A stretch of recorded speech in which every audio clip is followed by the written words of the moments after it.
आमर आज सारुदी farmers producer company आज एनुअल रिव्यू मीटिंग थिला जोटा कि कृषि विज्ञान केन्द्र में मुझ वरिष्ठ वैज्ञानिक भाव मुख्य भाव में कम करुच्ची। मो ना डॉक्टर लक्ष्मीप्रिया प्रधान। आठी आसिक चाषीर जी 50 जन चाषी ग्यादर होती जोटा कि सहित आम केमी आउ टे फार्मर्स प्रोड्यूसर कंपनी सेयारटा अधिका बढ़ी पार एवं चाषी एकत्रित हो पारे एवं प्रोडक्शन टाक केमती बढ़ाई पारे से विषय आम आलोचना करुचे। आ विशेष करके माँ मान कहूचे जे से मैंने जमती हेले भी घरे तांकर लाइवलीहुड जो जिनिस गुराक रोचे छतु हो कि महुमाछी आमर पनीपरिया संरक्षण हो कि जेकोसी भैल्यू एडिशन हो से मैंने सेटा को घरे बसिकी करंतु बड़का समय रे एवं निजर बारीपटे जो जगह रोचे खाली पकातुनी से मैंने जमती हेले भी चाषी भाई मैंने प्रोडक्शन करंतु एवं समस्त उत्पाद को से कंपनी की दिंतु जहाँफल से शेयर होल्डर मानकर प्रोडक्शन बढ़ी पार। ता सहित कृषि विज्ञान केन्द्र पाखे रही जो विषय तालीम जानी ना से समस्या को कृषि विज्ञान केन्द्र को जनातु जो प्रकार विभिन्न प्रकार तालीम कृषि विज्ञान केन्द्र माध्यम दि जापर एवं डिपार्टमेंट तरफ आमर विभिन्न प्रकार योजना आसी जोटा कि आम कहूचे अपलैंड आमर माने धान जगार आम मिलेट चाष कर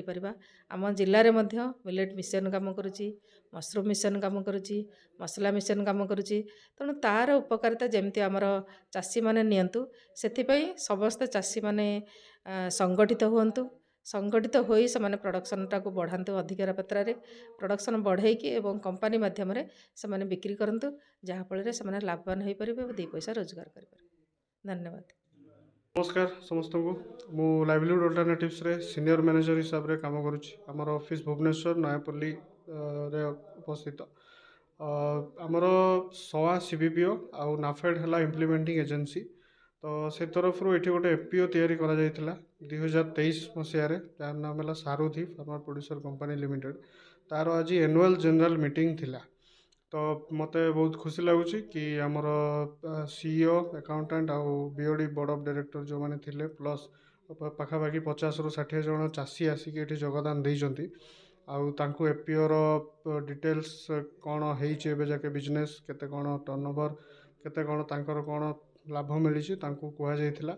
एवं मु मध्य खुशी अच्छी कि केभिके रु मध्य तांकर हेड जॉइन करथिले एठी आउ तांकर जे अछंती एक्सटेंशन डिपार्टमेंट रो साइंटिस्ट भी जॉइन करथिले आउ चाषी मानक सबू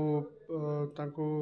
केमिति कौन फर्टिलाइजर सीड पेस्टिसाइड सबू कम मूल्य रे उपयुक्त मूल्य रे पाई पारिबे आउ तांकर जो से माने जो शिकार होचंती कम दाम रे सबू मिडिल मैन मानक बिक्री कर दोचंती